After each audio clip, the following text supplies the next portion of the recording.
Olá, há um conflito aí em jogo na economia com as críticas que o presidente Luiz Inácio Lula da Silva tem feito à independência do Banco Central. Este é o assunto econômico mais grave do momento. Mas tem outros assuntos aqui, né? Eu não vou deixar de lado o, a mudança, a mais nova versão do Daniel Alves em Barcelona, é, o, o vexame do Flamengo em Tanger e o escândalo da pirâmide de bitcoins do campinense Antônio Ais Neto. Depois eu explico esse Ais. Tá? Bom, eu quero aqui agradecer muito ao pessoal que continua aí me seguindo no dia a dia e agradecer também àqueles que indicaram amigos, que colocaram esses amigos em contato com as suas redes sociais e façam um convite para que você faça o mesmo que eles fizeram. Comentem, digam o que acham do meu comentário e o divulguem nas redes sociais.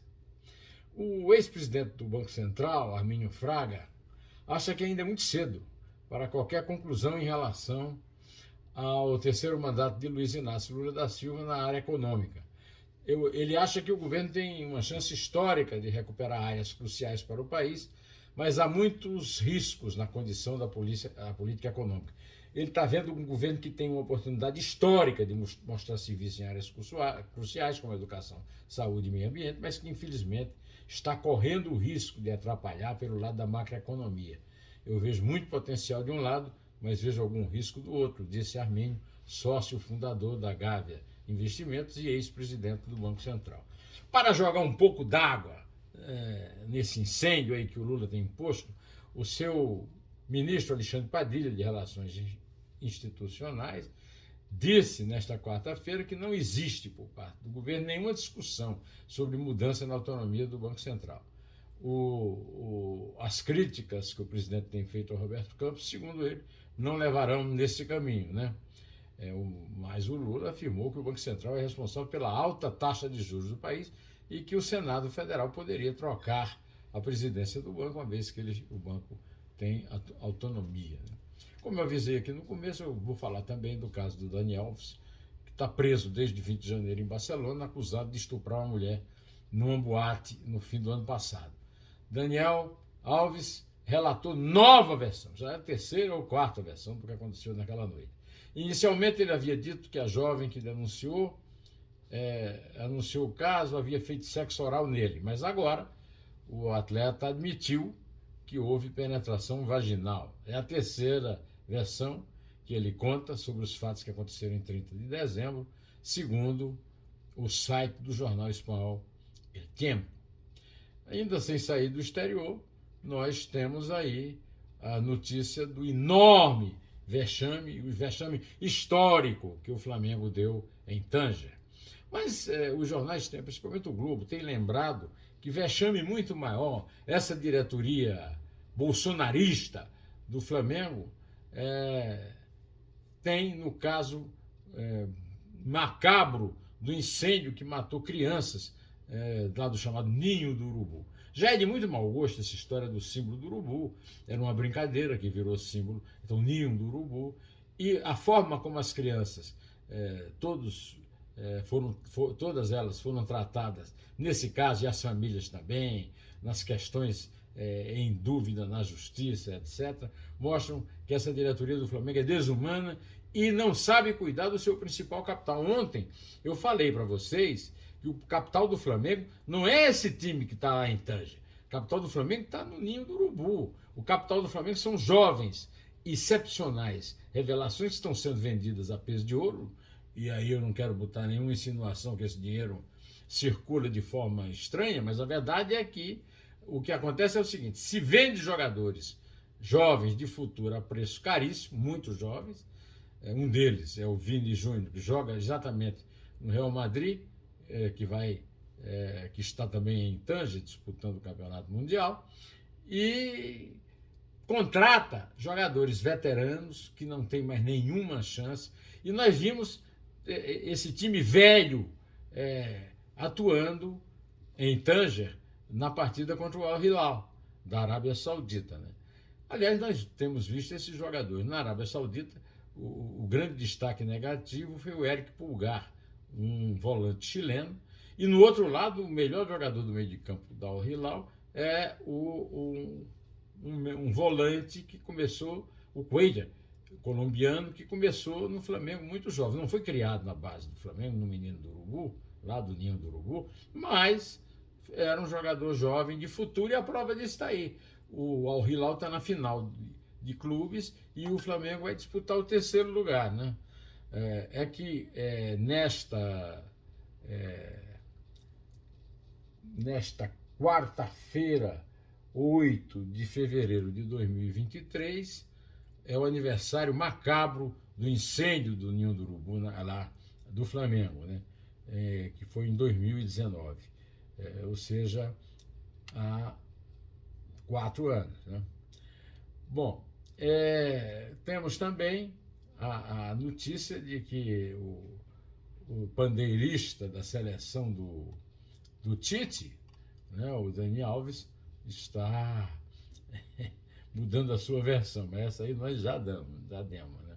E temos outro, já que eu voltei a falar no pandeirista, porque nós temos um caso semelhante aqui, que é o caso daquele Marcos Duval, aquele senador bolsonarista que vive mudando a versão para tentando comprometer o ministro Alexandre de Moraes, do Supremo Tribunal Federal e presidente do Tribunal Superior Eleitoral.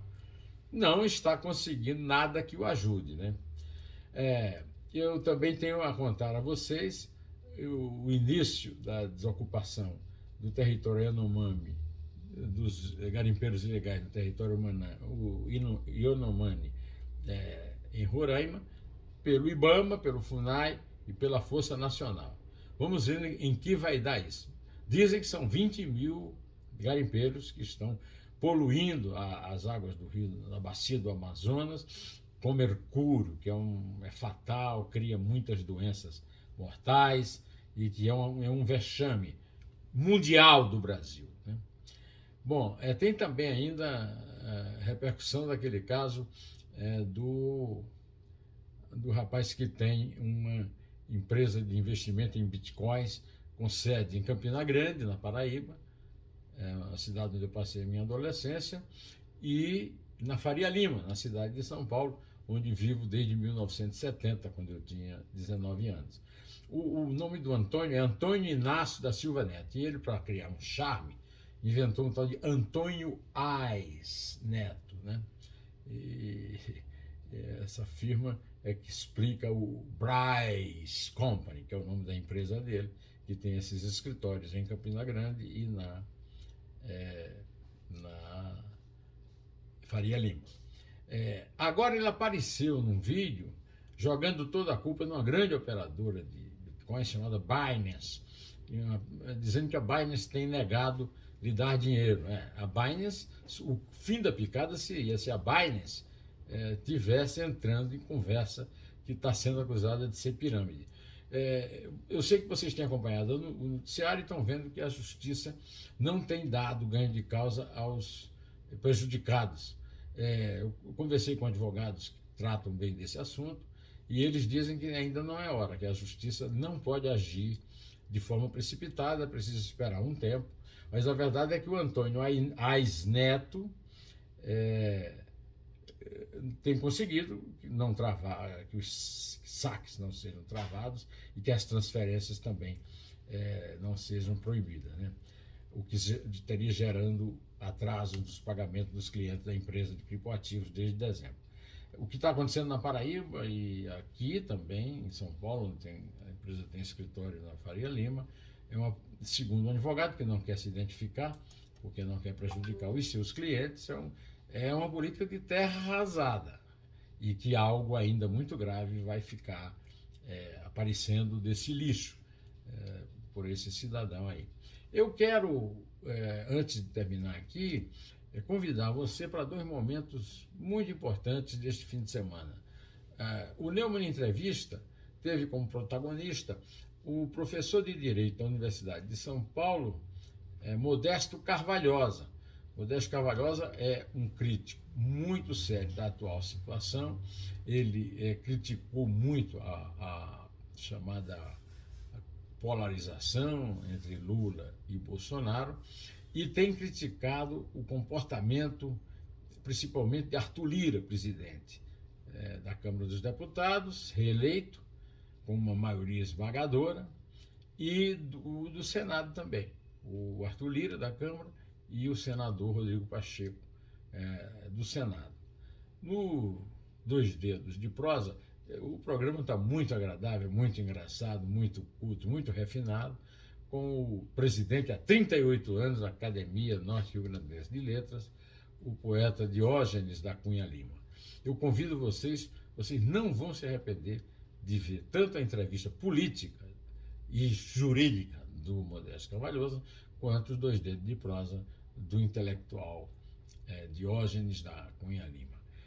Eu deixo aqui um abraço, até amanhã, e Deus nos salve de tanta sujeira.